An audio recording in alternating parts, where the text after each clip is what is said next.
Hello everyone, how are you all? I hope the preparation is going well and you all are having a good time. So, we will start with another chapter of plant physiology, and here we will discuss solute transport and photoassimilate translocation. And in this part, I'll discuss with you all the absorption of water and minerals. Okay, I'll discuss absorption of water and ions or minerals. Okay, how the plants absorb water and minerals, how they are transported in the plant, how they are absorbed and how they are transported, what is the mechanism for the absorption and transport. Okay, now in this chapter, I can divide it into two subparts. The first part is you have to study about absorption of water and minerals, and in the second part you have to study about how the food is transported. Okay, so I give you the brief introduction that the water and minerals are transported by xylem and the food are transported via phloem. Xylem and phloem are the vascular tissues of the plant. Okay, so let's start. So first we will start with the transport of water. Okay, water is absorbed by the roots and will be transported via the xylem to the leaves and other parts of the plant. Okay, so there are two major processes involved in water transport. One is molecular diffusion and second is bulk flow. Okay, bulk flow is like it flows, it helps in the movement of the water in large masses. Okay, large amount of water is transported by a bulk flow, and it is a long distance mode of transport, while diffusion, molecular diffusion, is a slow process. It is a short distance transport. Clear? Plant is not able to meet its demand of water by just the diffusion process, so they have to show the bulk flow of water movement. Okay, we will discuss first some terms and definitions, then we go into the absorption of water and absorption of iron separately. Okay, so we'll start with the simple method, diffusion. What is diffusion? Diffusion is the movement of the molecules along the concentration gradient.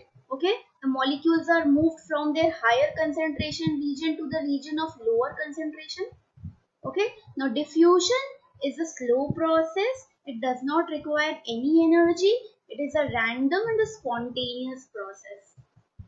Okay, now Adolf Fick was a scientist. He said that the rate of diffusion is directly proportional to the concentration gradient. Okay, if the gradient difference is high, the rate will be high. Now what is flux? He said this equation that the flux is equal to D is the diffusion coefficient, C is the concentration gradient, and X is the distance between the two regions. Del X, del C, del means difference. Okay, so he is saying that flux means what? The rate of flow. That the flux is equal to the or directly proportional to the concentration gradient. Okay, so D stands for diffusion coefficient. I'll tell you about diffusion coefficient. Clear? Now here the negative sign indicates that diffusion is towards the lower concentration. That is why the negative sign is there. Now features that allow the rapid diffusion across the surface, which of the factors allows the rapid diffusion? So according to Fick's first law, it says that if the concentration gradient is steeper, that means if the gradient is like that, if it's more slopey, then the rate is fast. If I draw it like that, and if I draw it like this, so this is more steeper, that means more slopey. So concentration, so here it's saying that diffusion rate is high.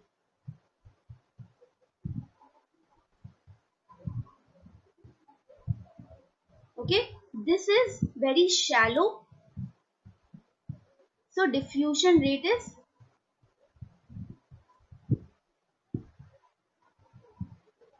Wait.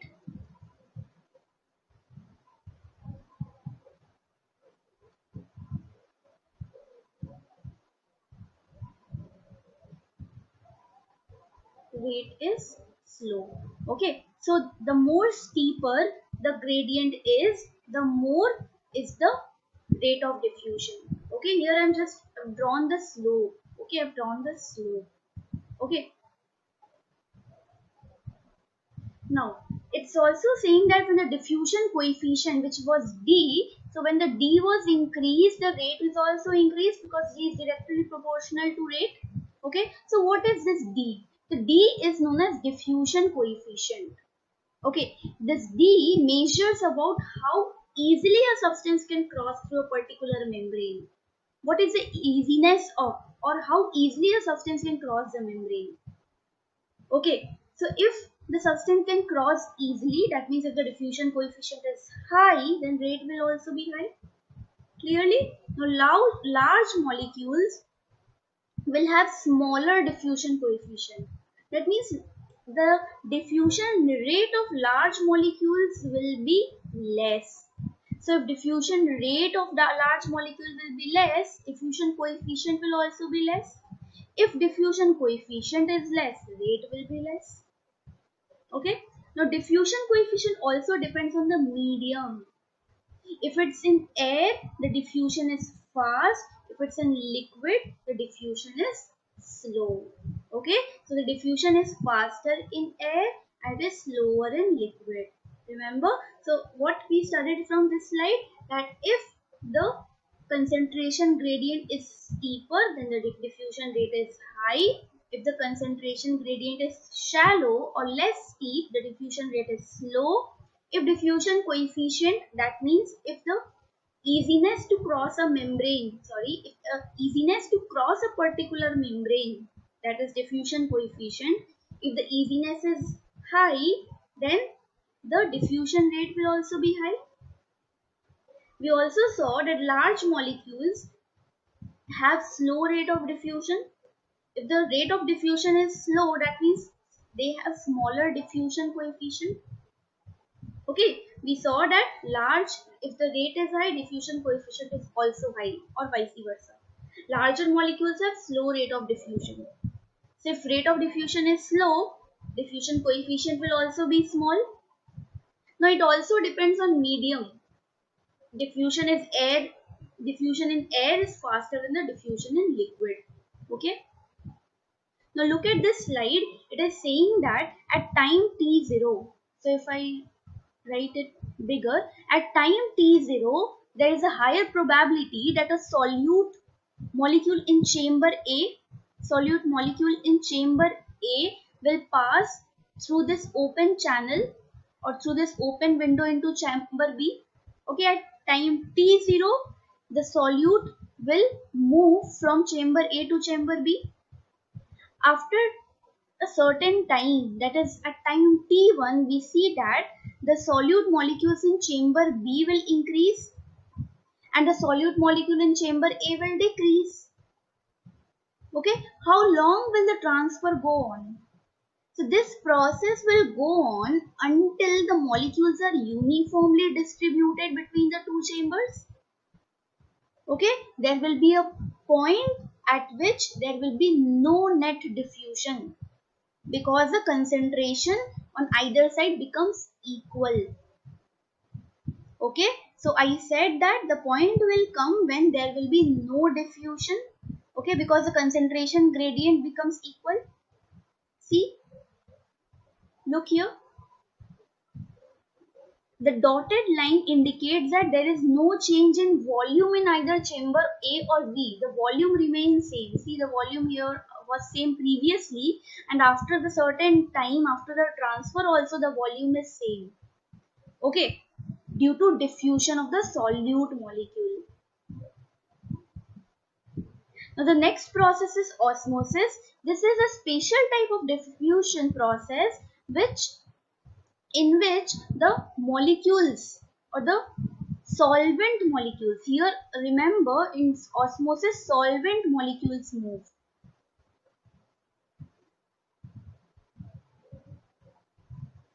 Okay, the solvent molecules move through a semi-permeable membrane from its higher concentration to its lower concentration. Okay, here the solvent molecules, mainly water, move from its higher concentration to its lower concentration. Means water is, wherever water is high, it will move to the region wherever water is low. Okay, so what is semi-permeable membrane? Semi-permeable means they selectively allows the passage of the solvent. Some are allowed and some are not allowed.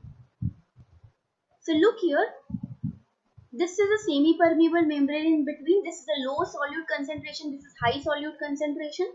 Okay, here what we see, here the solute is less but the water is more.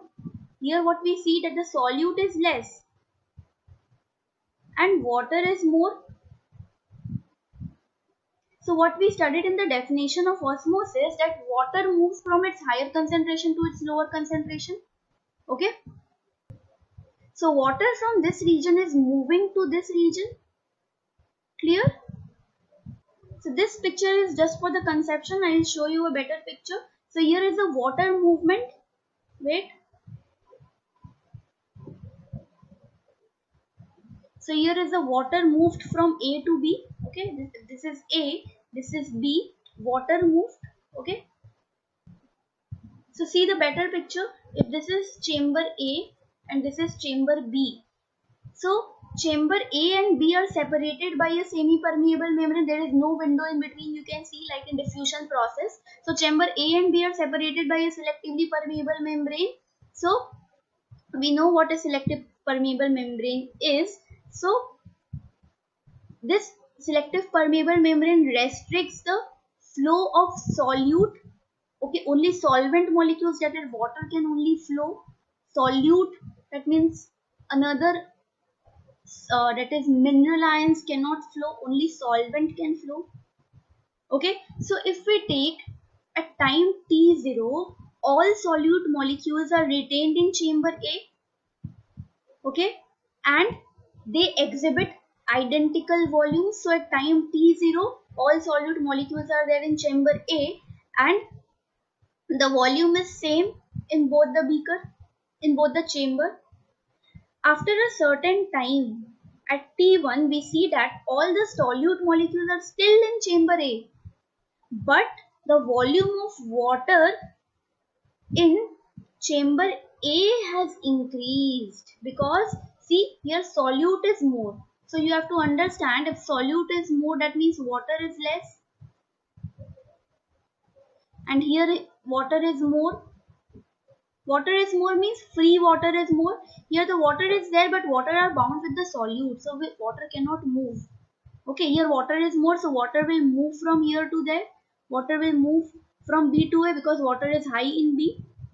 Okay, so at time t1 we see that water has moved from B to A, so the volume of chamber A has increased and B has been decreased. Okay, and the change have been represented by del H. Clear? Now another term we need to know is about osmotic pressure. So look from here that how long will transfer the water to A. So it will transfer the water to A as long as A does not exert the pressure. So osmotic pressure is the minimum pressure which is applied. If I applied a minimum pressure to chamber B, that minimum pressure will stop the osmosis. Okay, so osmotic pressure is the minimum pressure which is applied to the chamber A. I'm sorry, I said B. So to the chamber A to stop the osmosis. So I'll show you this again in another picture. So look here, this osmotic pressure can be measured in atmosphere or bars and is directly proportional to the difference in the concentration of total number of solute molecules. It is proportional to the total number of solute molecules on each side. If the solute molecules are high, then the pressure required will be high. Okay, it can be represented by Van 't Hoff equation. Okay, where pi is equals to RT C and RT del C, where C is the concentration difference. Now look here, another picture. See, here water is high again. As the solute is less, so water is high. So water will move from A to B. There it was different. There it was opposite in the last picture. But here it is again opposite. Here it is water is high. Here water is less. So water will move from A to B. But how long will the process takes place? So osmotic pressure is the minimum pressure which is applied on solution B to stop the osmosis. Okay, clear? Now another term we need to know is tonicity. What is tonicity? Tonicity is the measure of osmotic pressure gradient. Okay, it is the osmotic pressure gradient between the two solutions separated by a semi-permeable membrane. So tonicity tells us, or it determines the direction of diffusion. In which direction will the diffusion take place? Okay, will the water enter the cell, or will the water will be released from the cell? So this we know from tonicity. Okay, so tonicity are of three types: hypertonic, hypotonic and isotonic. First let's know about hypotonic. So hypo word means that tonic. So we always represent the concentration of solution. So hypotonic means solution, the concentration of solution is less. Less to what? Less to the cell kept in it. Okay, so hypotonic. So hypotonic means whose concentration is hypotonic? Means solution's concentration is hypotonic. So comparing to what is the solution concentration hypotonic? So comparing to the cell kept in that solution, the solution concentration is hypotonic. So in case of hypotonic solution, the cell swells, means cell takes up the water. Okay, I'll show you the picture in the next slide. Just remember, in case of hypotonic solution, the cell swells. In case of hypertonic solution means, hypertonic means the concentration of solution is high compared to the cell kept in it. Okay, so hypertonic means concentration of solution is high. Okay, so solute concentration of the solution is high than the cell. So in that condition, what we see, that the cell shrinks. So in hypertonic solution, the cell shrinks. In hypotonic solution, the cell swells. Okay, this is again very important to know. Now isotonic is what? When the concentration of solute in the cell and the solution, the concentration of solute in the solution and the concentration of solute in the cell, when both are equal, there will be no net flow of the water molecule. Okay, then that solution where the concentration is similar with that of cell, there will be no net movement of water. That solution is known as isotonic solution. Okay, there is no net flow of water and the size of the cell will remain same. So look at the picture. See, if the cell is kept in a hypotonic solution, hypotonic means concentration of solution is less. Okay, concentration of solute in the solution is very less. Okay, so this is solution. Okay, so concentration of solute in the solution is less. This is cell. So what we see, that the water, if the cell is kept in hypotonic solution, what we see, that water will move in and the cell will expand. So how does this happen? So see, I said that in hypotonic solution, the solute concentration is less. So if solute is less, that means water is high. So if water is high, the water flows from higher concentration to lower concentration. So cell has a lower concentration, so water will move inside. Okay, so the cell swells. Then what happens in uh, hypertonic? In hypertonic, the solute concentration in the solution is high. The solute concentration in the solution is high and the solute concentration in the cell is low. So here solute is high, that means water is less. Here solute is less, inside the cell solute is less, that means water is high. Okay, so water will flow from the region of higher concentration to lower concentration, so water will be released outside. Okay, so the cell shrinks. Here the solute concentration and the solute concentration of the solution and the solute concentration of the cell is same. So there is no net flow of water, and this kind of solution is known as isotonic solution. Next we come to another term, plasmolysis. So what is plasmolysis? When a cell is kept in a hypertonic solution. In a hypertonic, we already discussed that if they are kept in hypertonic means the solute concentration in the solution is high. Solute concentration of solution is high. We discussed in the last slide. So when the solute concentration of solution is high, that means water is less in the solution.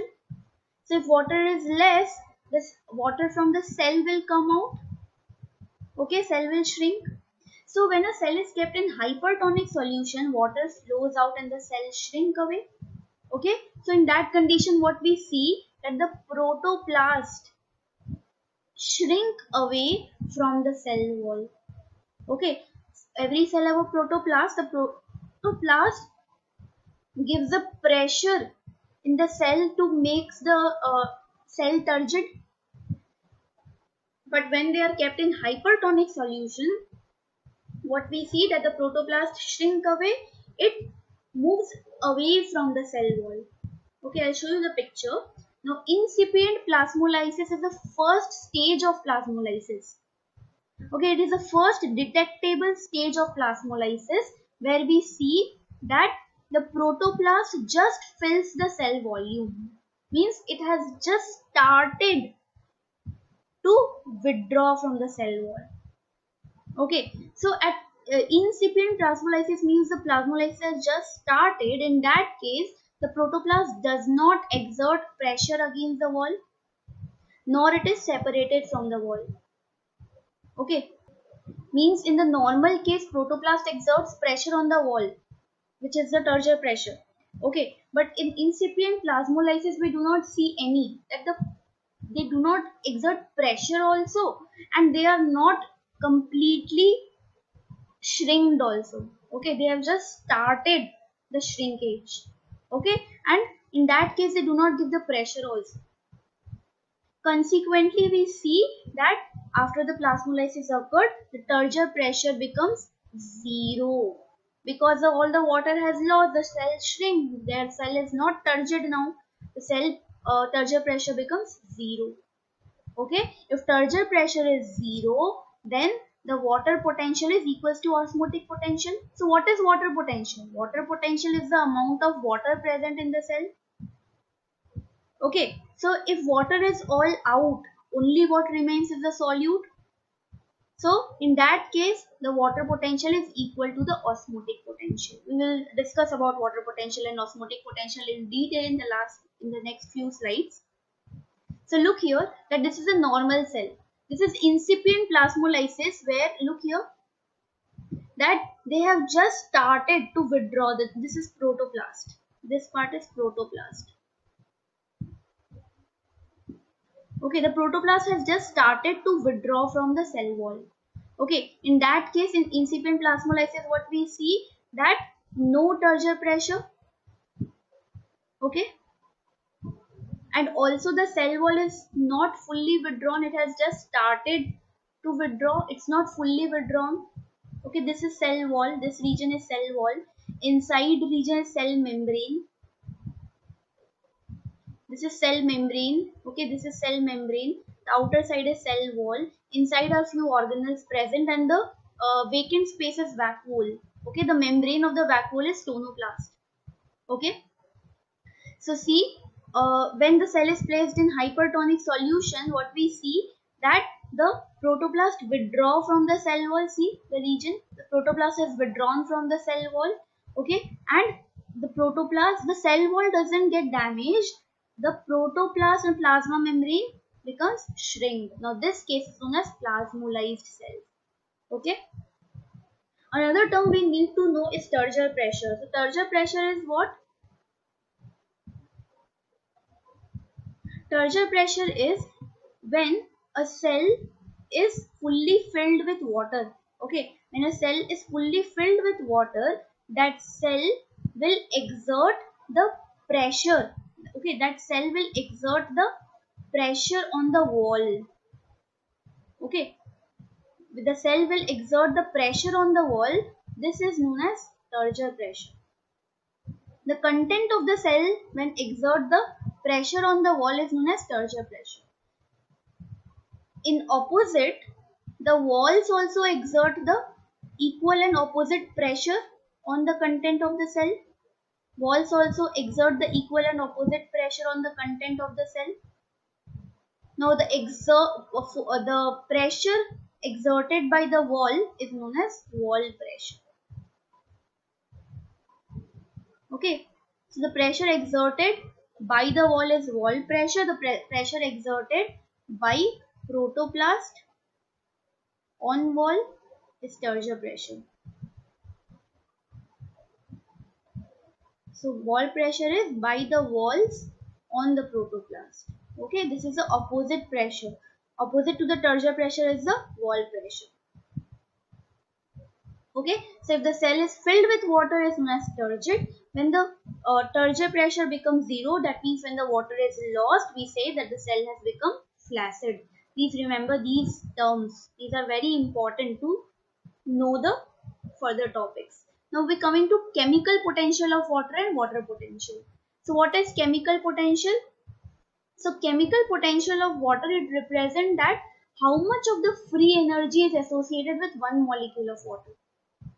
How much of the free energy is associated with one molecule of water, and this chemical potential is also represented as water potential and can be measured uh, equivalent to pressure units in Pascal. So it can be measured in Pascal, and this water potential depends on several factors. It depends on concentration, pressure and gravity.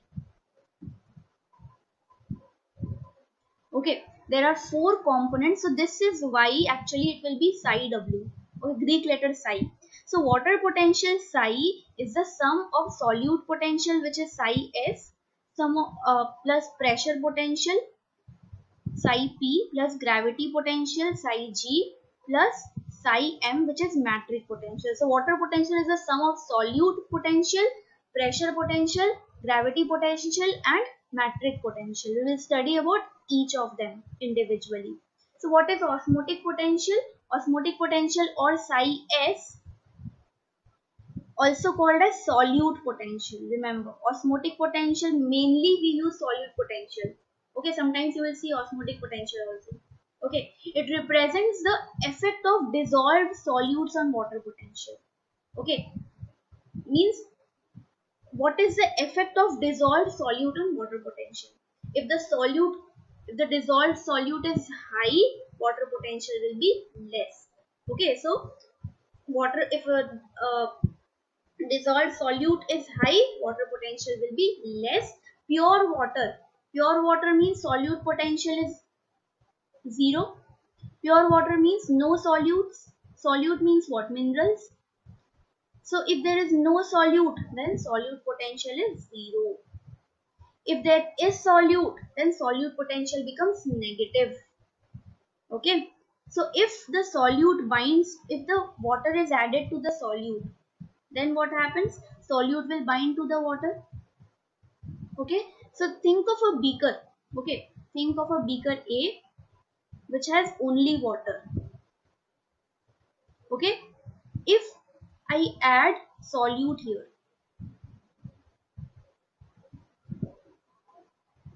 so previously the water molecule that were free were this much. If I add solute also,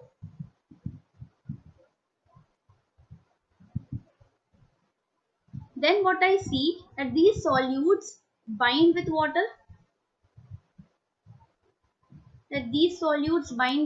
resulting in the less amount of free water available. Okay, these solutes bind with water. Okay, resulting in the very less free water to be available in this container. Okay, so the movement of the water is slowed down. Okay, movement of the water is slowed down because the solute binds to the water and lessens the number of free water molecule.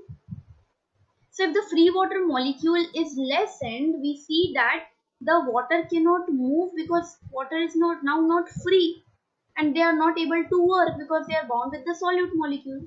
So we can conclude that when solute are added to water, the water potential is lowered. What is water potential?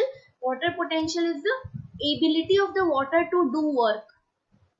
Since solute is present, solute binds with water, and water is now not free to do any work. So adding solute lowers water potential. Okay, now the solute potential, it depends on the concentration of the dissolved solute. If that solute will be more, if the dissolved solute will be more, solute potential will be less. Okay, so solute more, solute potential will be negative. More negative solute potential means the concentration of solute is very high. Okay, more the solute, more negative will be the solute potential. Okay, it is dependent on the concentration of dissolved solute, but what kind of solute is present, they are not dependent on that. Means specific nature of solute does not affect the solute potential. Okay, next we come to another component, which is pressure potential. What is pressure potential? It is the effect of hydrostatic pressure on the potential energy. So what is the effect of pressure on the movement of water? If the pressure is positive, okay, then water potential is high. If the pressure is positive, then think that water potential will be high. If the pressure is negative, water potential will be reduced. Okay, so water needs to move to a long distance. Okay, to move to a long distance, xylem must have the negative potential. If there is a negative potential in the xylem, that helps the water to move forward in a long distance. So see, positive hydrostatic pressure within the cell, it is defined as a pressure referred to as Sturger pressure. So if the pressure is there inside the cell, that means it is filled up with water. If it's filled up with water, the cell is said to be a turgid. If the cell is turgid, that means it is high Sturger pressure. So positive hydrostatic pressure is referred to as Sturger pressure. Okay.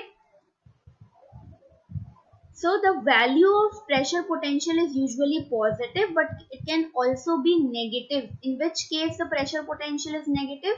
It is negative in case of xylem, which is under large tension. We will discuss about this in detail, just giving you the conception that xylem need to have negative pressure for long distance transport. Okay, that I will discuss later. So for long distance transport of water, xylem must have negative water potential.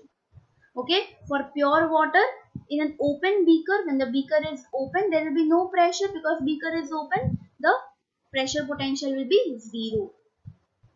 It will be denoted by psi p. Another component of water potential is gravitational potential. So gravity is what? Downward movement. So water must move downward, but here water needs to move upward long distance from the root to the leaf. So there must be a force required which opposes the gravity. Okay, gravity must be opposed by an equal and opposite force for the water to be moved upward. Okay, gravitational potential depends on height of the water above the sea level. It depends on density and acceleration. Okay, so as we are discussing about the cell level, okay, as we are discussing about the cell level, the gravitational potential is generally omitted. Why it is omitted? Because the value that comes of gravitational potential is around negligible as compared to osmotic and hydrostatic pressure. As compared to osmotic potential and hydrostatic pressure, the value of psi g is negligible, so this component is generally omitted when doing the calculation of water potential. Clear? Last component, metric potential. What is metric potential? It is the absorptive forces that bind water to the dry matrix.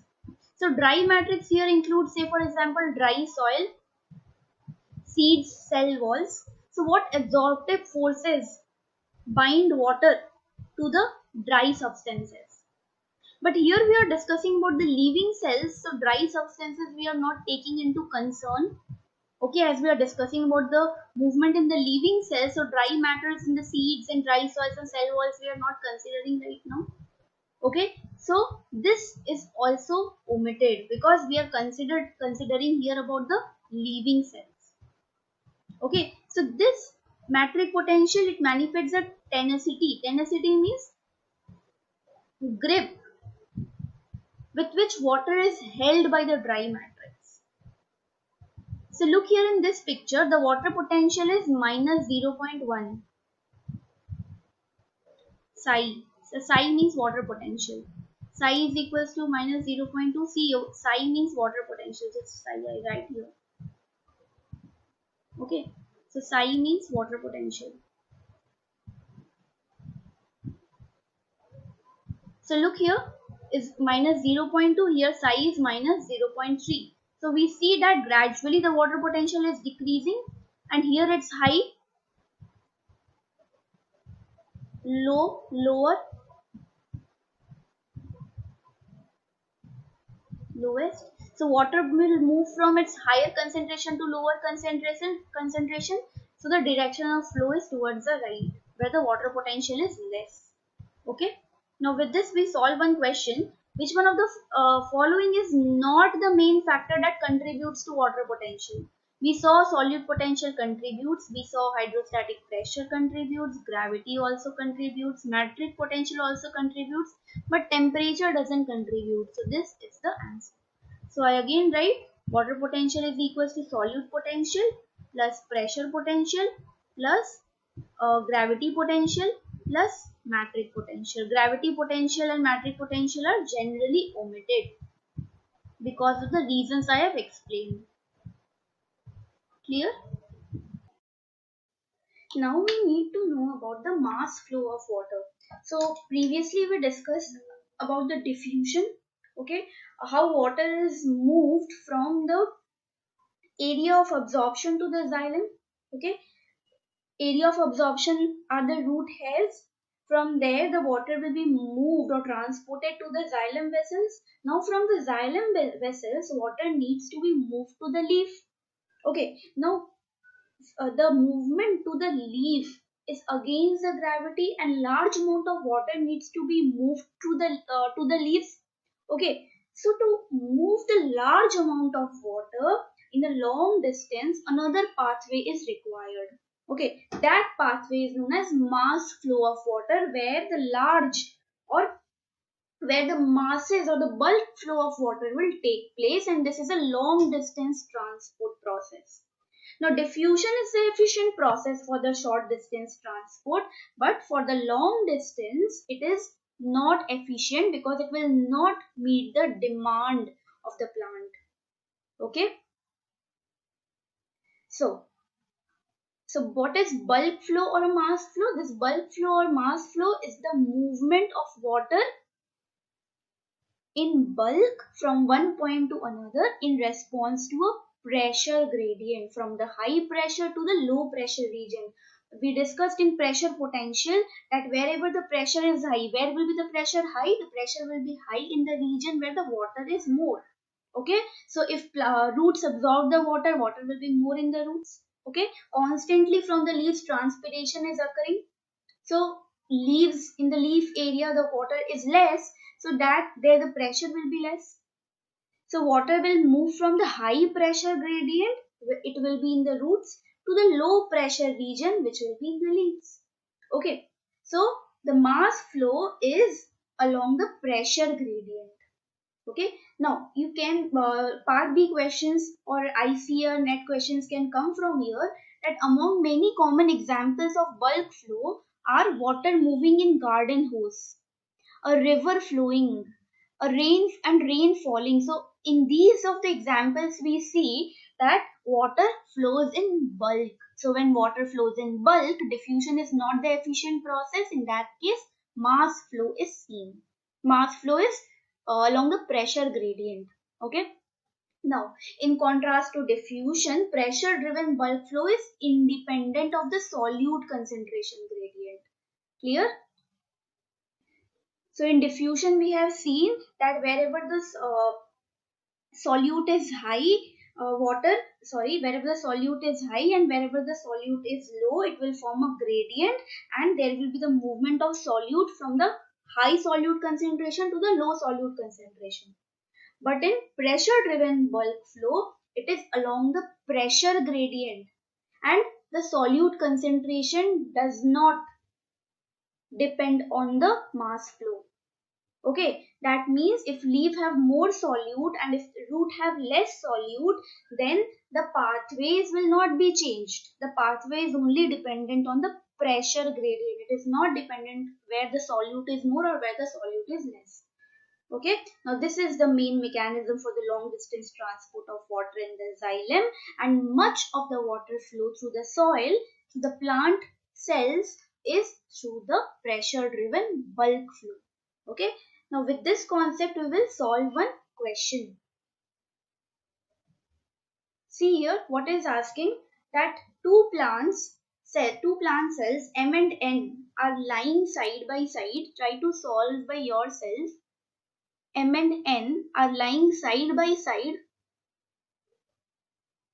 Okay, I just draw a rough picture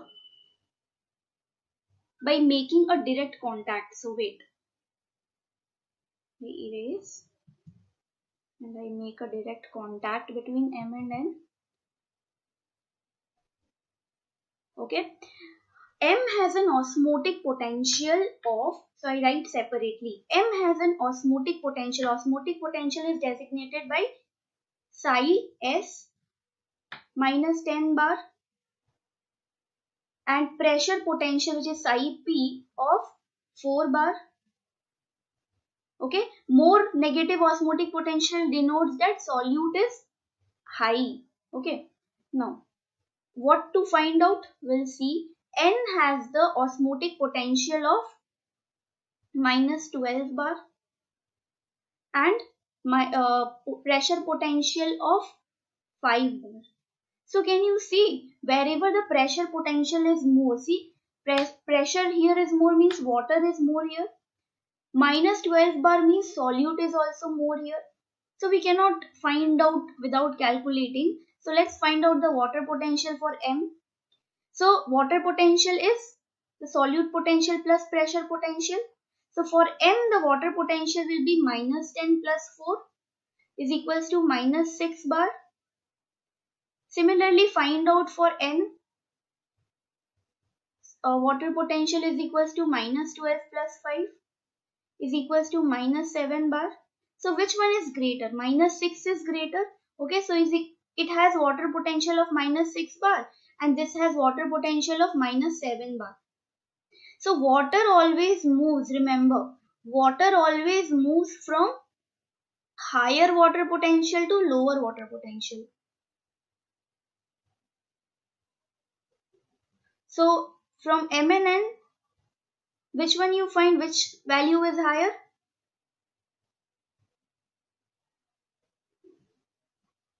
Which value is higher? So minus 6 is greater than minus 7.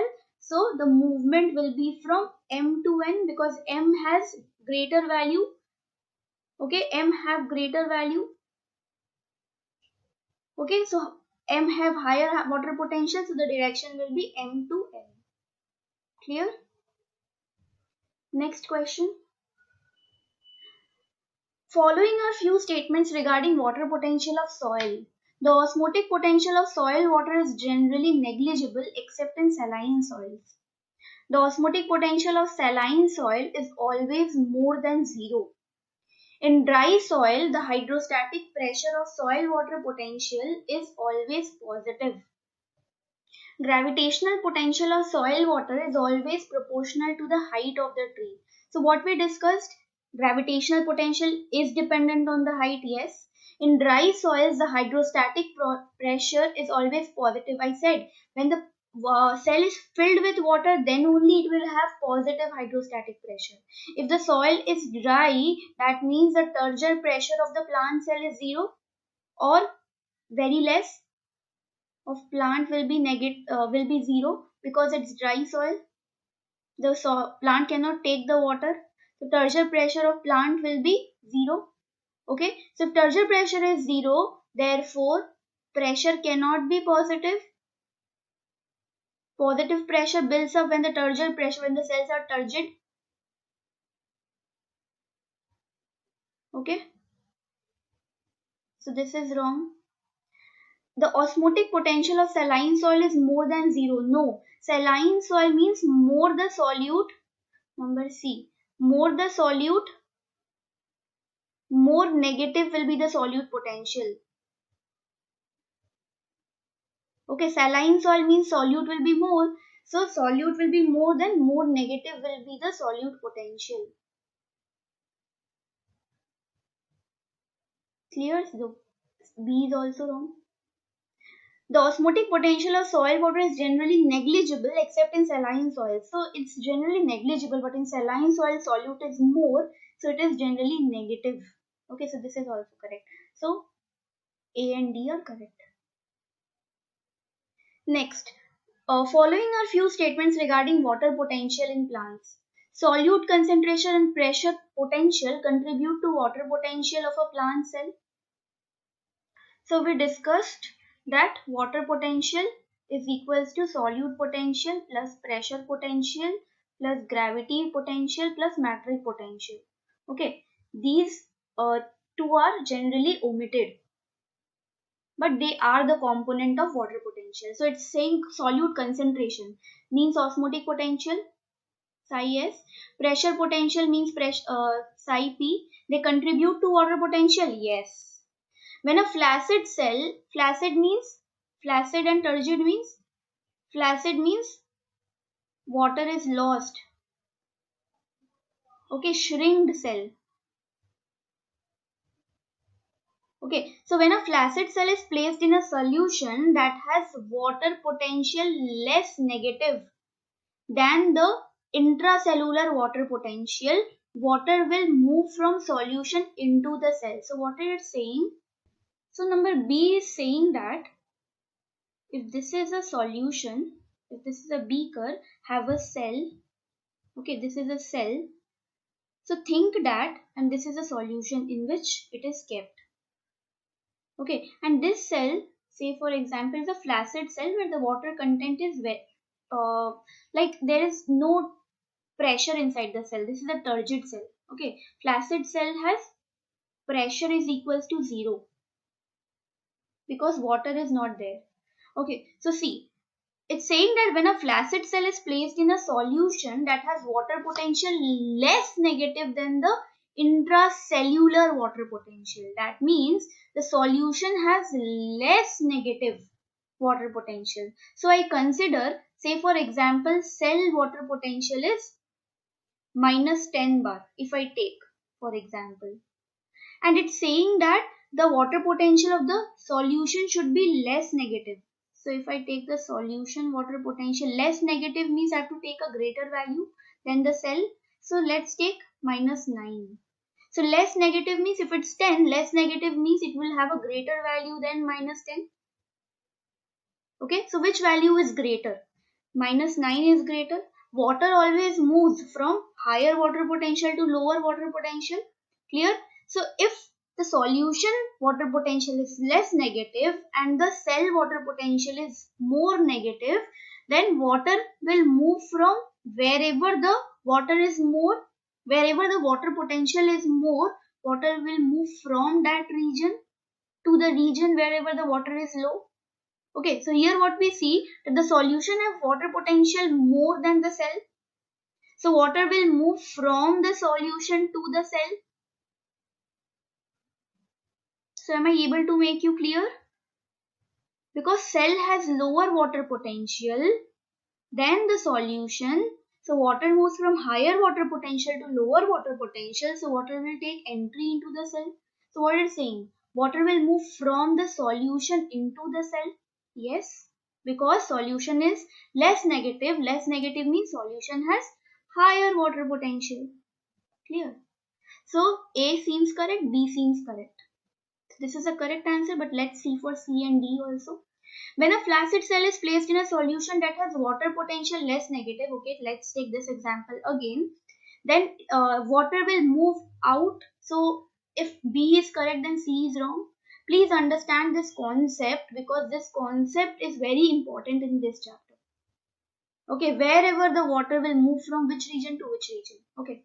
Now, water potential in the plant cell under severe water stress is always less negative as compared to that of unstressed cells.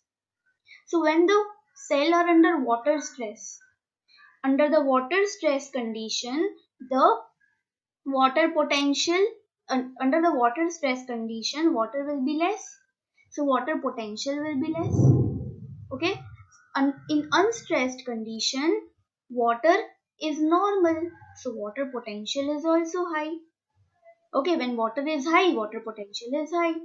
Okay, so water potential of a plant cell under severe stress is less negative. So we need to remember that under water stress water is less. Under water stress water is less.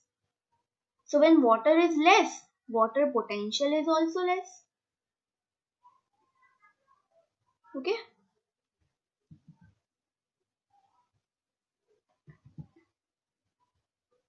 But when under the normal condition, water is high.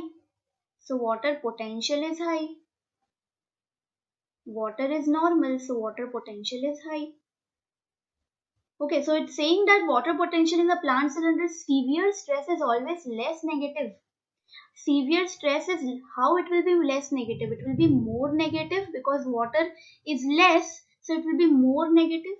Okay, negative value indicates that water is less. Okay, it will be more negative in the compared to the unstressed cells. Okay,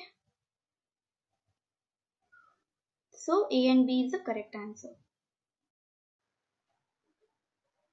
So friends, we need to know that the structure of the matured root, from which region of the root absorption takes place. Okay, so we know that root is the primary site for absorption of water. So when a seed germinate, we need to know this part a little, that when a seed germinate, the part which goes upward are the shoot and the part which grows downward is radicle. Okay, this radicle is the future root. Okay, so when the root matures or when the proper root system develops, we see that they have three main zones: meristematic, elongation and maturation zone. And this maturation zone is is the root hair zone. So friends, we have understood that the large movement of water is through bulk flow. ठीक है, अब now matured region of the root have three distinct zones. Okay, the main absorption of water is through roots and the mature region of the roots have three distinct zones. Okay, so when the seed germinates, the part which goes down is known as radicle and the radicle becomes a future root, and the future root have three distinct zones: meristematic, elongation and maturation zone, and this maturation zone is the root hair zone. So see, this is the matured region of the root. Okay. So see, this is the root hair zone, which is the maturation zone, and beyond the root hair zone, we see that the these roots become covered by the hydrophobic materials like suberization and lignification starts from the endodermal layer. Okay, so after the endodermis, from the endodermis and beyond endodermis, the layers are hydrophobic. That means they cannot absorb the water. Okay, so see, meristematic region where the growth take place, it is also relatively impermeable to water. Which region is permeable to water is the maturation zone.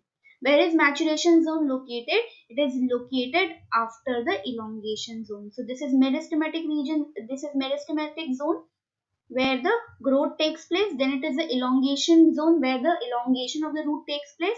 Then it is a maturation zone where the root hair zone is present, which is the area of water uptake. Clear? So see, there is an intimate contact. These are soil particles, okay? And this is a root hair. There should be the intimate contact between the soil particle and the root hair. So this intimate contact between soil particle and root hair, it helps what? It helps to effectively absorb the water. Okay, this contact provides a greater surface area for water absorption. Okay?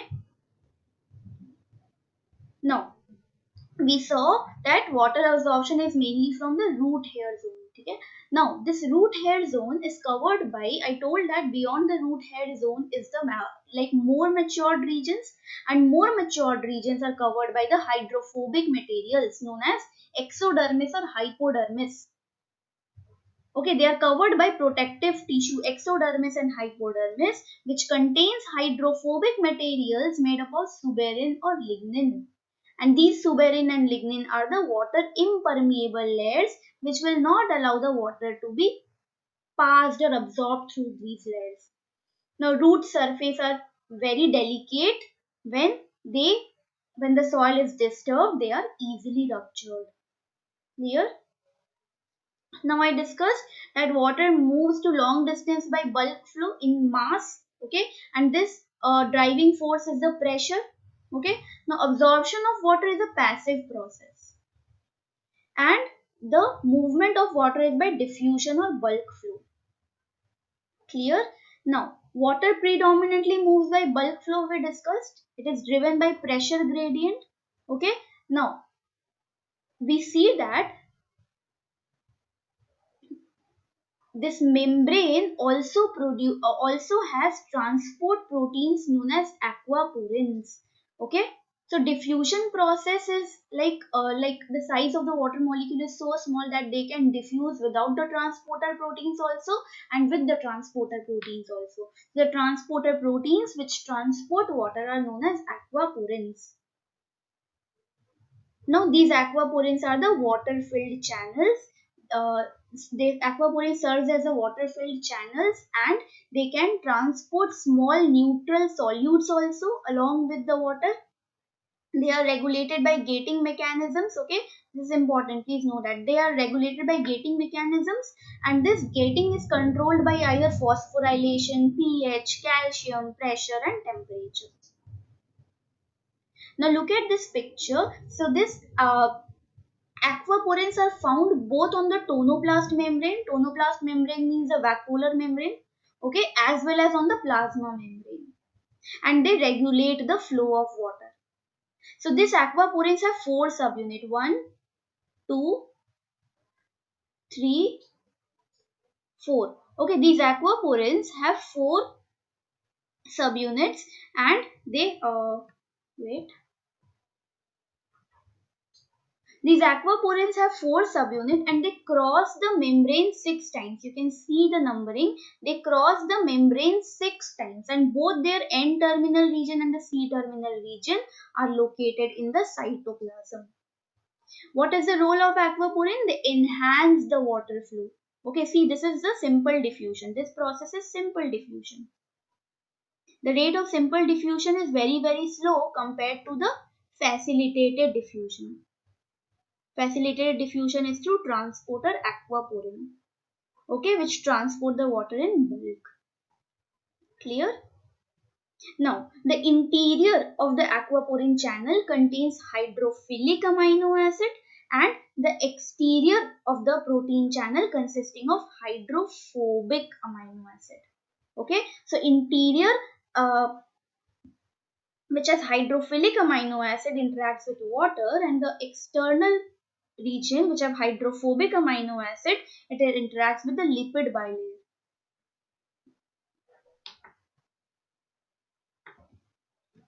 So see, we discussed that the diffusion process is by like simple diffusion or facilitated diffusion. This is simple, this is facilitated.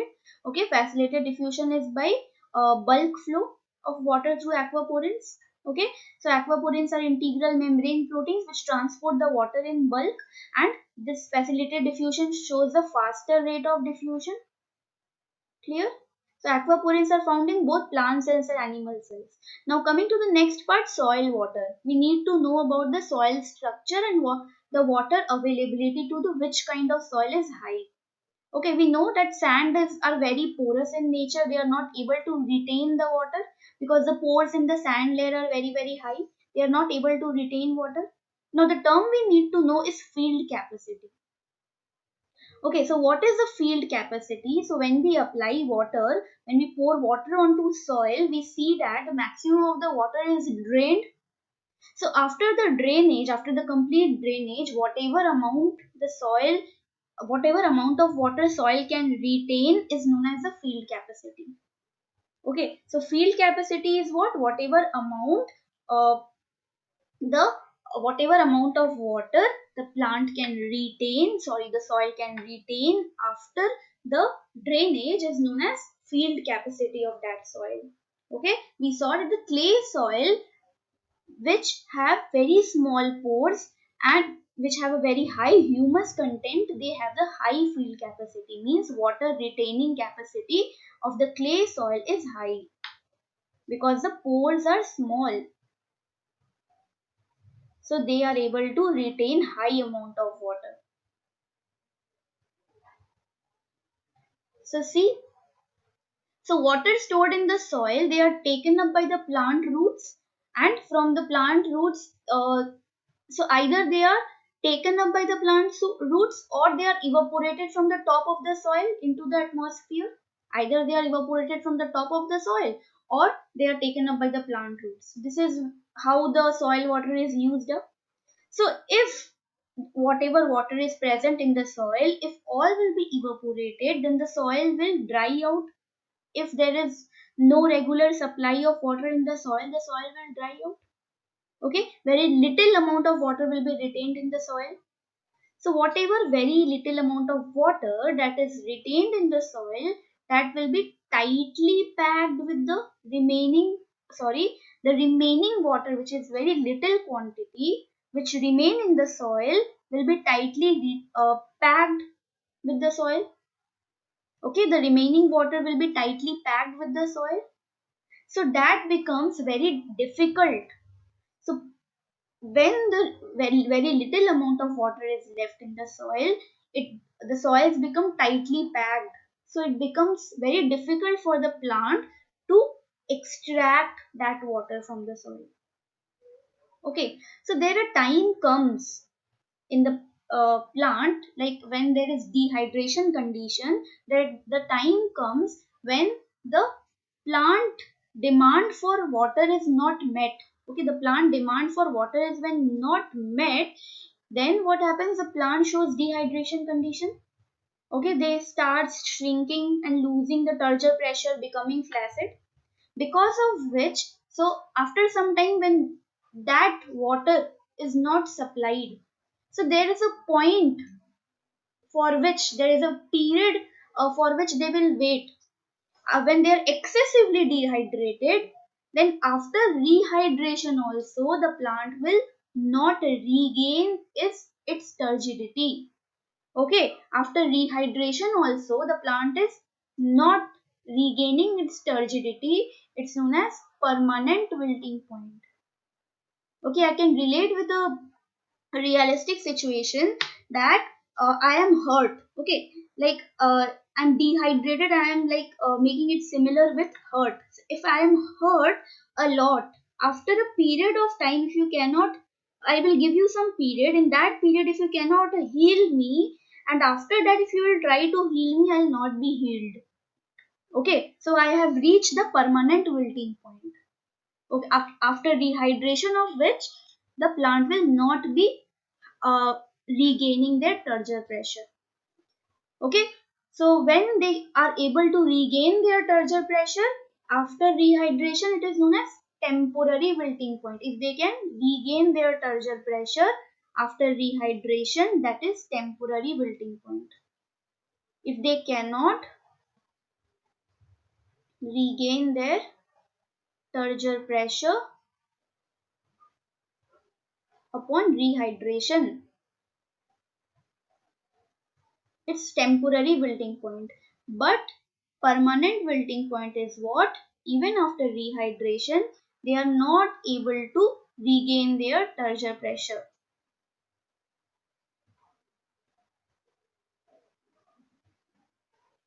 Okay.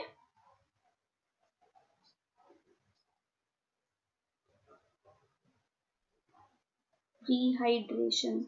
Now, the amount of water held by the soil between the field capacity and the permanent wilting point is the plant's available water, which they can uptake. Okay, so movement of water from the root surface to the xylem. We said that several cells are involved. Epidermal extensions are the root hairs. From the epidermis, the cell will move to cortex. From the cortex, they will move to endodermis, endodermis to pericycle, pericycle to xylem. Okay, this is the pathway. So transpiration is developing the pressure in the xylem, which helps to draws the water from the tissues of the cortex.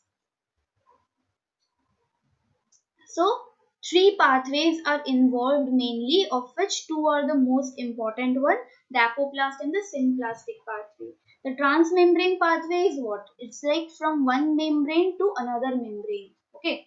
Like it's the route followed by water. That water enters the cell on one side, exits the cell on another side, enters the next in the series, like from cell to cell. Okay, they cross it.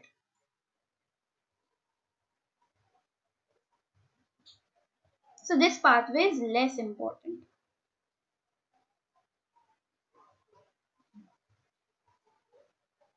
Now, we need to discuss about apoplastic pathway.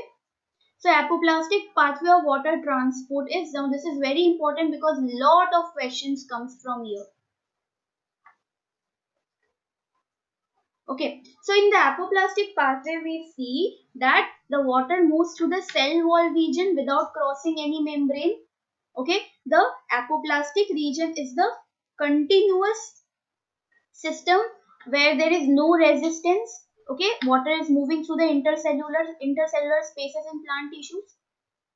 Okay, so it is always extended from the root hair cells to the endodermis. So from root hair cells to the endodermis, water can move smoothly. Now I told previously that in the endodermal region, in the apoplastic region of the endodermal region, Casparian strips are present. These Casparian strips are impermeable because of presence of suberin in them. So after endodermis, like they cannot cross the endodermis apoplastically. Okay, so because of which they have to enter the symplastic pathway. I'll explain. I'll show you the picture of that. So this Casparian strip is what? This Casparian strip is breaking the continuity, because now they, if this is epidermis, this is cortex, this is a root hair, epidermis, cortex, this is endodermis, where the this is the cell wall region. I'll show you the better picture. Epidermis, endodermis, this is pericycle, this is the xylem. Okay, so if this is a cell wall region, what we see that the endodermal region have Casparian strips. Okay, they have Casparian strips, which does not allow the water to move in the apoplastic. This is apoplastic pathway. So water cannot cross this pathway, cannot cross this pathway. They have to enter inside the cell. Okay, so Casparian strip is breaking the continuity of the apoplastic pathway. So to cross the endodermis, they have to enter into the symplastic pathway, after which they can again follow the apoplastic pathway. Okay. So apoplastic pathway is the major pathway for transport of water because it is free from resistance. Now coming to symplastic pathway, that symplastic pathway is from cell to cell, which is through plasmodesmata. As it is moving from cell to cell, it is very slower because lot of resistance is there. Okay, water moves freely through the apoplast, where the cortical cells are loosely packed and there is less resistance or no resistance. But ultimately, to cross the endodermis, they have to enter the symplastic pathway. Now let's solve a question based on this. Which one of the following best describes the function of Casparian bands? So Casparian bands block apoplastic nutrient transport. Okay. So next, which one of the following statement is not correct for Casparian strip? Casparian strip breaks the continuity. It's correct. It is formed in the growing part of the root. It is formed several millimeters or several centimeters behind the root tip. It is a band with the radial cells impregnated with lignin. So tell me which part is correct. Just think.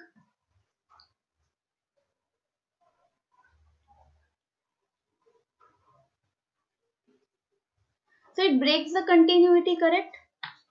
Is it present in the growing part? No, it is present in the matured part because the growing part never develops the hydrophobic material. So this is the wrong one. Okay. It is impregnate with lignin and suberin. So both are correct. Mainly suberin, but lignin also. Now one practice question I have given. You practice it on your own and post the answer in the comment box. Now, so pathways of water uptake are what? Three pathways we studied. Mainly the first and third are important one. So apoplastic pathway, see, I changed the color to red. So see, from this is symplastic pathway. This is symplastic pathway. See, it's crossing from cell to cell through a plasmodesmata. I go to the laser pointer. So see, from cell to cell through plasmodesmata, it is moving and ultimately entering into the green color that are xylem ones. Okay, sorry, that are orange ones that are the xylem. Okay, but when they are moving through apoplastic region, see, they are not entering inside the cell, they are moving through the cell wall region. See, they are not crossing the plasmodesmata, but the red colored region, which is the Casparian strip, it's not allowing to cross the apoplastic region, so they have to follow the symplastic pathway. See here the arrow changed. Can you see? Please see it clearly that the arrow here, the flow entered inside the cell. Clear?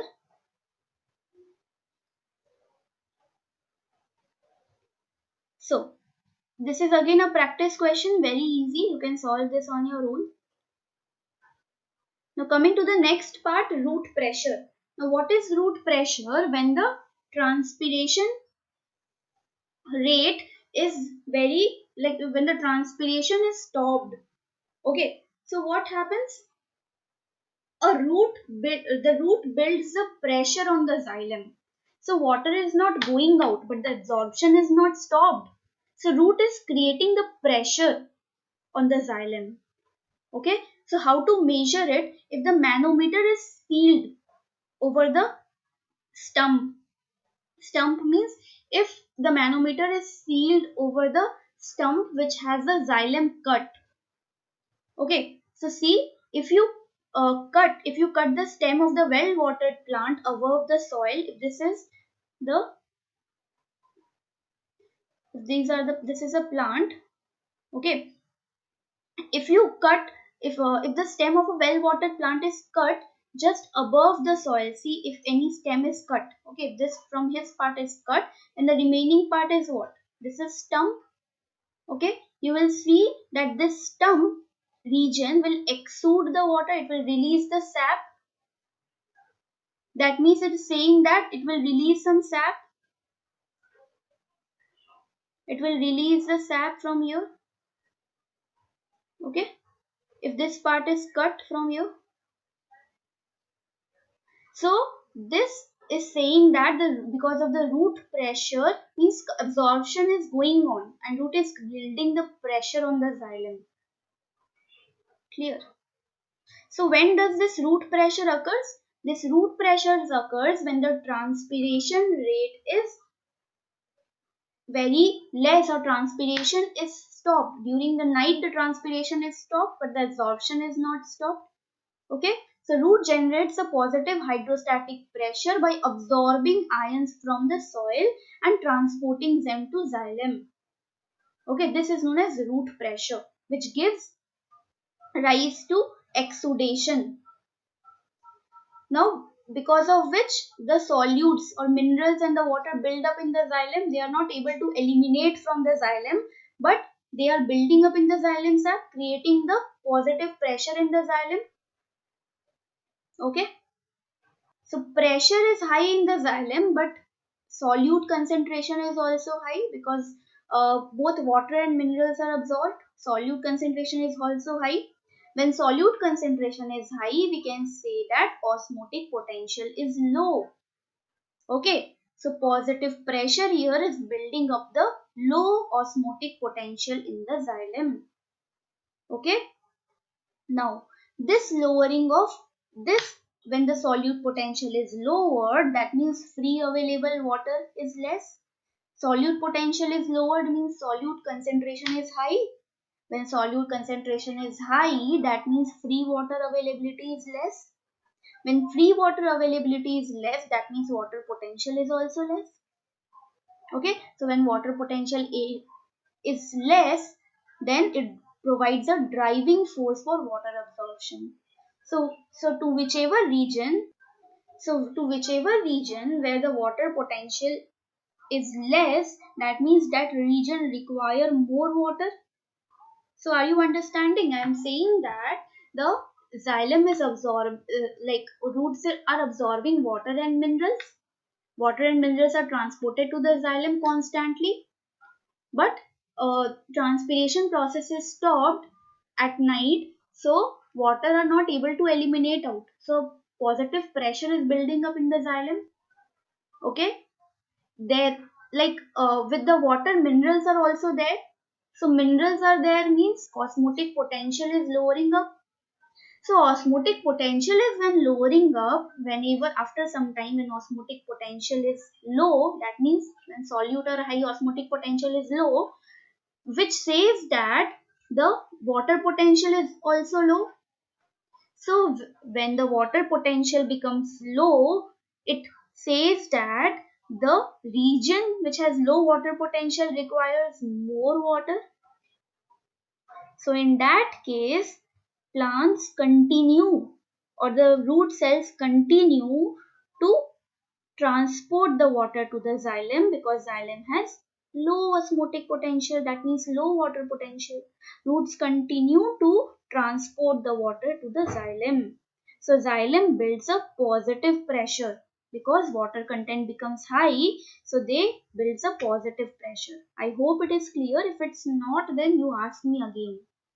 Okay. So when does this root pressure builds up? When the transpiration rate are low. When transpiration is not occurring, then the root is going to build up the pressure in the xylem by transporting more and more water to the xylem. Clear?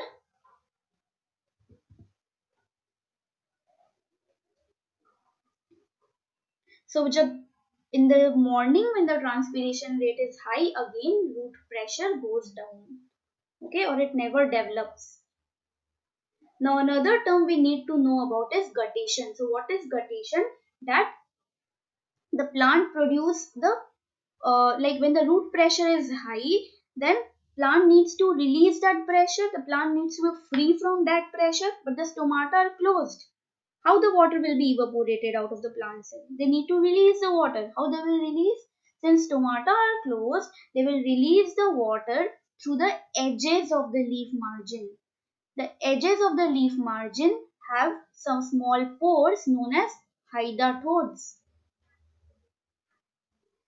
Okay, these hydatodes will show the process known as guttation, where they will release a sap.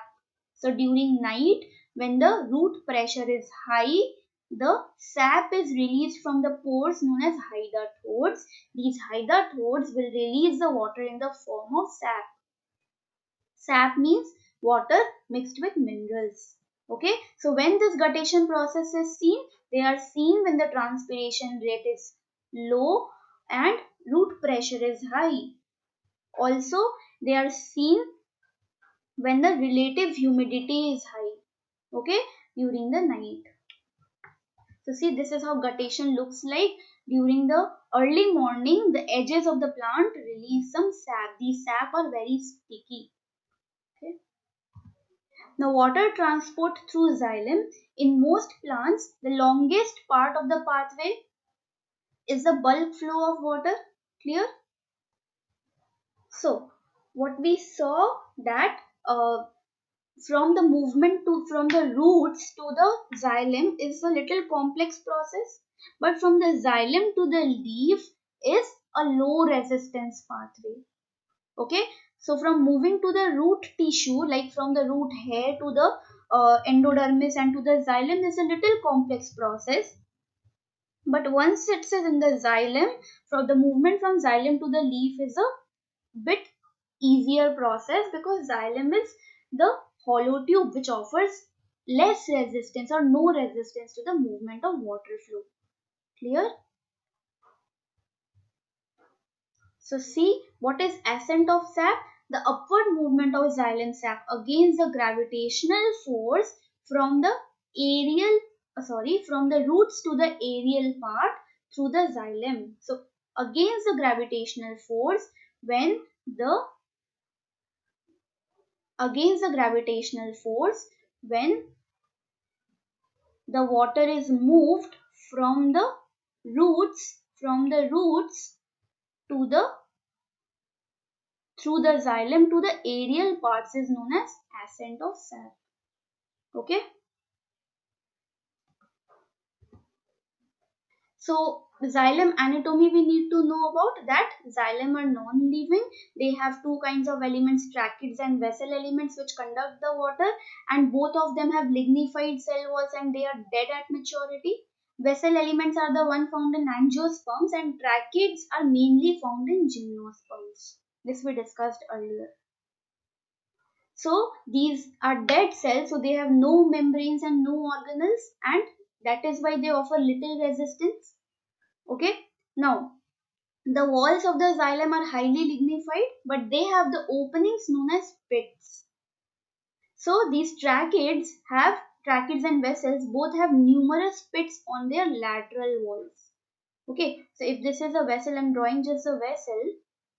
Okay, this is a vessel element. They have numerous pits on their lateral walls. Okay, and the adjoining vessels or the vessels by its side, they are connected, like the pit of one vessel is connected to the another vessel, forming pit pairs. Okay, so two adjoining vessels. So see, these are sieve plate, these are what? So through the perforation plate, one vessel is connected to the another vessel on its top. But to the side vessels, the vessels to its side, they are connected by lateral pores known as pit pores. Okay, in the pit pores, the secondary wall or the lignin is absent. Okay, and the primary wall is there, which is thin. So just to have the conception that vessel elements are interconnected to each other, like adjoining vessels are interconnected to each other by pits present on the lateral walls. Okay, so they when the pit of one vessel element are connected to the pit of another vessel element, they form pit pairs. Okay, this pit pairs also helps in the movement of the water laterally. Okay, between pit pair there is a membrane. Between two pit pair there is the membrane known as pit membrane. Wait.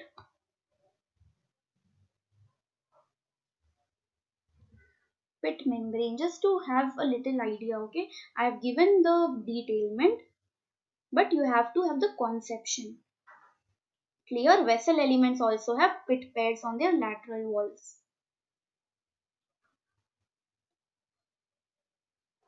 So also we need to know that the xylem, water transport through the xylem is unidirectional. Okay, these vessel elements are like,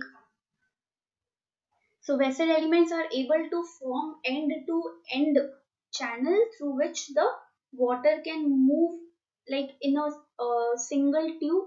The xylem movement is unidirectional, that is just from root to stem. It doesn't come back from the stem to the root. Okay, sometimes it is seen that the pit membranes have a of some species have a central thickening known as torus, and this torus acts like a valve. Okay, this torus acts like a valve which prevents the dangerous gaseous bubbles to invade the neighboring tracheids. Okay, see, look here, these are tracheids. These are tracheids which have pit pairs on the lateral walls. These are vessel elements which have also pit pairs on the lateral pits on the lateral walls. Okay, so see, pit pair is what? So two adjoining vessels are connected by pit pairs, and the this middle one is a primary cell wall. Okay, which is uh, differentiating two vessels. Okay, now see, pit pairs have a secondary pits have a secondary cell wall. Okay, so if I draw a picture,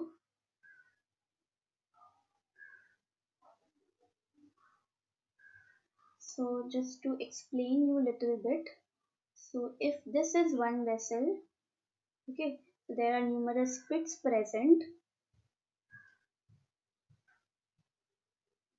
Okay, so here are the perforation also through which the water moves upward. In I'm drawing vessel elements through which the water moves upward, and this is the interconnected vessel element, which is the second vessel element. Okay, the dotted lines, the gap between the dotted lines indicate the pit pairs. Okay, so in vessel elements the water moves both by pit pair. So this is pit pair where they can move to the adjacent areas, adjacent vessel elements. Okay, and this black line indicates, the red line indicates the pit pairs through which they can move to the adjoining areas, vessels in the located adjacent to them, and the black one includes the perforated plates. Okay, perforated areas which helps them to move vertically. Okay, so this I have drawn what? Vessel elements. So what does this torus do? This is an open pit pair. This is an open pit pair. This is when the torus is towards the side, then it is a closed pit pair. Closed pit pair will prevent the passage of the bubbles. So we see that in tracheids which is found in gymnosperm, that the movement of water is only through pit pair because there are no perforated end walls. Only through pit pairs because there are no perforated end walls. Lateral walls are only perforated. Okay, but in vessels it is by both. I hope it is clear now. So we got to know what is ascent of sap, which is the upward movement of water against the gravity to the leaves from the roots. Now what is the mechanism of ascent of sap? How does it take place? So I told this is a bulk flow of water movement. It will be against the gravity and it will be driven by pressure gradient. Okay, it will be driven by pressure gradient. Okay, from the positive pressure which is at the base of the plant towards the negative pressure which is towards the leaf of the plant. Okay, so root pressure is insufficient to do this task because the root pressure is very less. around 0.1 megapascal, and it disappears when the transpiration rate is high, so it is not able to move or transport the water up in the leaves. So for that, the bulk flow, the ascent sap is required. Root pressure is insufficient to drive the water towards the leaf surface. Okay, so the top of the tree develops a large tension, a large negative hydrostatic pressure. Now why is this negative hydrostatic pressure and how it is developed? Now this negative hydrostatic pressure develops due to transpiration in the leaves. It develops due to transpiration in the leaves. Okay, transpiration is constantly causing the water to be released outside the cell, so it is creating a suction pressure for more and more waters to be pulled to the region where the water is less. Where is water less? It is less in the leaves. Why in the leaves? Because in the leaves constantly water evaporation through transpiration is taking place. Clear? So transpiration is causing the water to be evaporated, so water becomes less in that region. So when water becomes less, the cells are not turgid. So when the cells are not turgid, they are causing a negative pressure in the xylem. I told, when the cells are turgid, it creates a positive pressure. But water is evaporated, then cells are creating the negative pressure. So water will move from positive pressure to negative pressure. So this transpiration is creating a transpirational pull. That means it is creating a suction pressure and sucking the water from the roots through the xylem. Okay. Now this theory is known as cohesion tension theory. Was proposed by the scientists named Dixon and Joly. What they said that water has some spatial properties which help them to move in a column of the xylem without any breakage of the column. Okay, so this can be described. The three terms the water exhibits are cohesion. Cohesion means two water molecules are attracted by each other, so that they move in a column without breaking backward. They move upward without break. There is no moving downward back. Okay, they move only upward because they are able to attract with each other. Also, another important property is adhesion. That means they are able to attract with the walls of the trachyary element. Water elements are first able to attract with each other and with the walls of the trachyary element. Okay, this is trachea or the vessel. So they are able to attract with the walls also. So this prevents them from falling down, falling backward to the ground. Okay, there is high surface tension in the water molecules which allow the water molecules to be attracted to each other in the liquid phase more than in the gas phase. So water molecules are attracted to each other in the liquid phase. So this gives the water the surface tension property. So all these three properties which the water exhibit, it gives water high tensile strength. That means they are able to resist the high pulling force which is created in the leaf. They have high capillarity, means they are able to rise or move upward in such a thin tube of the xylem. Okay, so remember this cohesion tension theory is helping the water to move upward. Okay. Now, while they are moving upward, the xylem faces lot of physical challenge. Okay, so when the cell wall, okay, I'll tell you that later. So the xylem are under large tension because they are transporting such large amount of water. Okay, this large tension in the xylem column, it increases the tendency to develop microscopic pores in the xylem walls.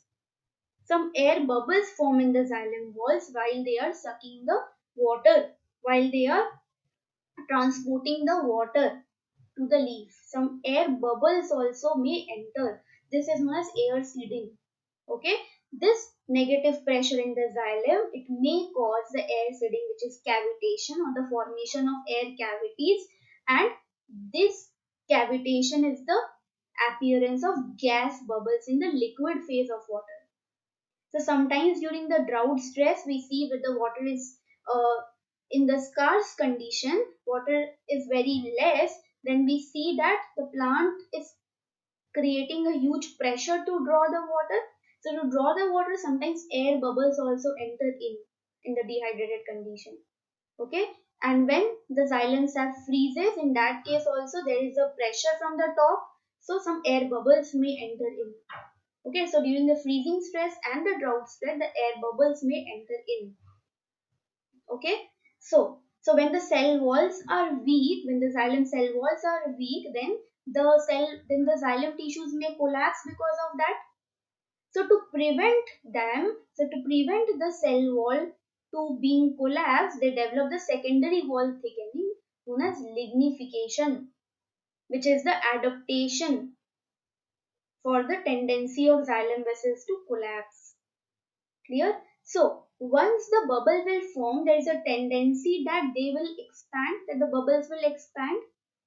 Okay, so this phenomena of formation of bubble is known as cavitation or embolism. And once this cavitation and embolism is formed, they breaks the water column, and because water are not able to pass through the bubble, so the continuity is broken down. So transport is hindered. Okay, sometimes it's seen that some kinds of sound pulses are observed when the plant is trying to transport the water. But when the bubble is there, there are some sounds of, like when you see that there is suction pressure from the upper, there are kinds of bubble formation that will appear. Okay, this is sound formation, sound pulses can be detected when the plants are deprived of water. Okay, so with these bubbles corresponds that the uh, sound pulses, it's thought to be that there is a formation and expansion of bubbles in the xylem. Okay, when two or more bubbles meet each other, there is a sound pulse which is observed. Okay, so if this bubble formation is not repaired, it is very disastrous to the plant. It blocks the main transport pathway, it will lead to dehydration and ultimately death. So to minimize the consequences of cavitation, what do plants do? So there's a chance that bubble will expand and fill the whole network. Okay. So plants pit membranes, I already discussed in the last few slides that the pit membrane have a torus which will not allow the movement of the bubbles from one region to another. So pit membranes also, one is pit membrane which will prevent. Second is the plants have numerous capillaries which are interconnected with each other. So if in one capillary the bubble is formed, the plant will not stop the pathway. Instead, it will detour itself. It will change its pathway and will start moving towards another capillary. Clear? So also gas bubbles are, so first point is what? They the pit membranes can help to prevent the passage of bubbles to the next region. Second is they will detour themselves. Okay, they will change the path. Third is during the night when the transpiration is less, there is no suction pressure from the top, there is no transpiration pull, but the water is uh, absorbed continuously from the root. So when more and more water is there, the gas bubbles dissolve in the water. Okay, in these ways they are able to eliminate the bubbles. Okay, so root pressure will develop the positive pressure which will dissolve or shrink the gases or gas bubbles. Okay, now some plants show secondary growth every year. Okay, because of which new xylem is formed every year. So before the old xylem becomes non-functional, the new xylem starts its function. Okay, so the new xylem becomes functional before the old xylem cease to function. Cease means stop to function. Okay, so these are the ways to prevent cavitation. So see, this is the trachea, this is a vessel, and see this region which I am drawing is the formation of air bubble. So air bubble can expand in this way and can fill the whole xylem. Okay, this is the air bubble, see. This one, the hollow region which you can see in between, this is the air bubble, which is very disastrous to the plant. Now transpiration, ultimately where we have reached, that the plant moves to the, the water moves to the leaf. Now what happens in the leaf? Now from the leaf what will happen? The water will be evaporated in the form of water vapor. Okay. Now uh, what happens then? When water is evaporated from the leaves, it generates a negative potential. I have explained multiple times how negative potential is created. Okay, when water is evaporated, it creates a negative potential in the xylem. So, the negative pressure that causes the water to move up through the xylem, it is developed at the surface of the cell walls of the leaf. I told, because from the cell walls of the leaf, the transpiration is occurring, because from in this region transpiration is occurring. So tension develops here only. Okay. So these mesophyll cells within the leaf are in direct contact with the atmosphere. See, if these are the mesophyll cells. Okay, if these are the mesophyll cells. Between the mesophyll cells are what? Intercellular spaces. Okay, I'm just drawing a rough picture of a leaf. Okay, so these intercellular spaces, from these intercellular spaces, so I tell you that the water vapors are released from the cells into the intercellular spaces. So once the water vapors enter in the intercellular spaces, then they are evaporated. How? Through stomata. They are evaporated. This is control. Okay. So here if I draw stomata, they are not evaporated directly. Okay, they will be evaporated through stomata. I'll show you the picture. Okay. So these water vapor which are accumulated in the intercellular space, they will be evaporated through the stomata.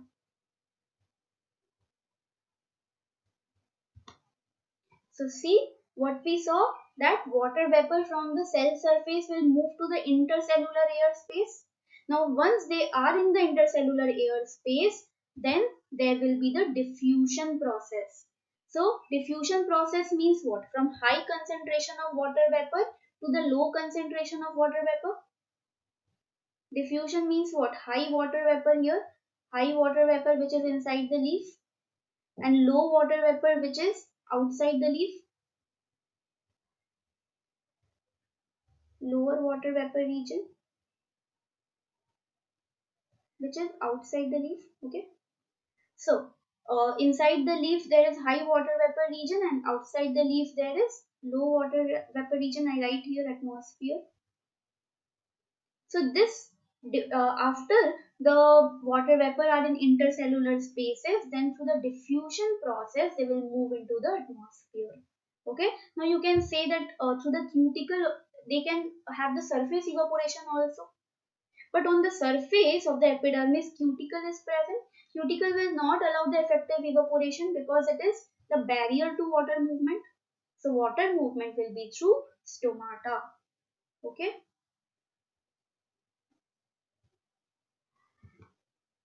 So water will move through the stomatal pores. So remember, the cuticular evaporation will be only 5% and stomatal evaporation will be 99%. Okay, so this movement will be by diffusion along the concentration gradient. So transpiration mainly depends on two factors. One is the difference in water vapor, that is high inside and low outside the leaf, and diffusional resistance pathway. If the resistance is high, then the diffusion process is low. So see here, I have it is elaborately described in this picture. So see, I use the laser pointer. So this is a xylem vessel. So these are the palisade mesophyll. These are the round ones are spongy mesophylls. So water will move from the mesophyll tissues to these spaces, which are the intercellular spaces, the blank spaces which you can see. They are the intercellular spaces. So water will move from mesophyll to the intercellular space first. So intercellular spaces have high water vapor content. Water vapors are released from mesophyll to the intercellular space where the water vapor is concentrated. Okay, that means the concentration of water vapor rises here. Okay, so they will now reach the boundary layer from where when the stomata will be opened, they will be released outside. So outside there is low water vapor, inside there is high water vapor. So it is along the concentration gradient and by the diffusion process they are released outside through stomata. But see for CO2, what we see that CO2 moves from outside to inside also by diffusion process. Okay, so water vapor is moving outside but CO2 is moving inside. Okay, outside is how high CO2, inside is low CO2. Very easy. Now we need to know about transpirational ratio. This is also very important part. So what is transpirational ratio? It is the amount of water transpired by the plant by amount of carbon assimilated. Okay, it's saying that amount of water transpired, how much of the water transpired by carbon assimilated. So see, look here, how much of the water is transpired by carbon assimilated, how much of the CO2 is taken in and how much of the water vapor is released out. The ratio between this and this is the transpirational ratio. Okay, how much of the water transpired by the plant and how much of the carbon is assimilated by photosynthesis. So for C3 plant, the water usage is very high for fixing 1 mole of CO2. But for C4 plants, the water usage is 250 for fixing of 1 molecule of CO2. The water requirement is 250 molecules for 1 molecule of CO2 fixed. For CAM plants, they use only 50 molecules of water for 1 molecule of CO2 fixed. So I can say that CAM plants use water very efficiently. So water use efficiency, I can say that CAM plants is highest, then C4, then C3. Okay. Then we see overview of soil plant atmosphere continuum. We see that water moves by bulk flow from in response to pressure gradient we discussed. So this is the overall process what we discussed till now. Water is absorbed from the soil, they will enter the plant, then they will enter the atmosphere back. Okay, so from the soil to the xylem, okay, the water will move by bulk flow in response to pressure gradient. Through the xylem, they will be moving by bulk flow to the leaves along the pressure gradient. Once they are into the leaf, they will be moved outside the leaf into the air by the process of diffusion I told you, from high water vapor to low water vapor. Okay. Now, we also discussed the transmembrane transport. What happens in transmembrane transport? That the driving force is water potential difference across the membrane. Wherever the water potential is high, water will move from that region to where the water potential is less. Okay, so osmotic flow occurs when cell absorb water, when roots transport waters from the soil to the xylem. So this is again just a general idea that the water will move from higher water potential to lower water potential, and the osmotic flow occurs when the soil will absorb the water. Okay, when roots transport the water from the soil to the xylem. This is the general idea. Okay, this you need to remember. Now, in all these situations, water will move from the region of high water potential to the region of low water potential. Okay, so water potential decreases continuously from the soil to leaves. It is very high in roots, then it is less in the leaves. Okay, so the transport process is from the roots to the leaves. Root have high water potential. I will not write here because once root has transported the water potential will be lowered. So with that we solve one question. Water can move through the soil plant atmosphere continuum only if water potential along the path. Okay, so along the path, if the water potential is decreased, then only the water will be moved. So water moves from higher water potential, which is in the leaf area. Sorry, I'm very sorry. Which is in the root area, to the region where the water potential is low, because constantly transpiration is occurring.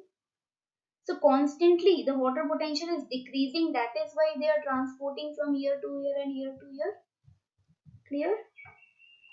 So if along the path, if the transpiration decreases, then along the path, if the water potential decreases, then only the soil plant atmosphere continuum will continuously transport the water. Clear? So this is the end of this class. If any question is there, you can freely post it in the comment box. Thank you.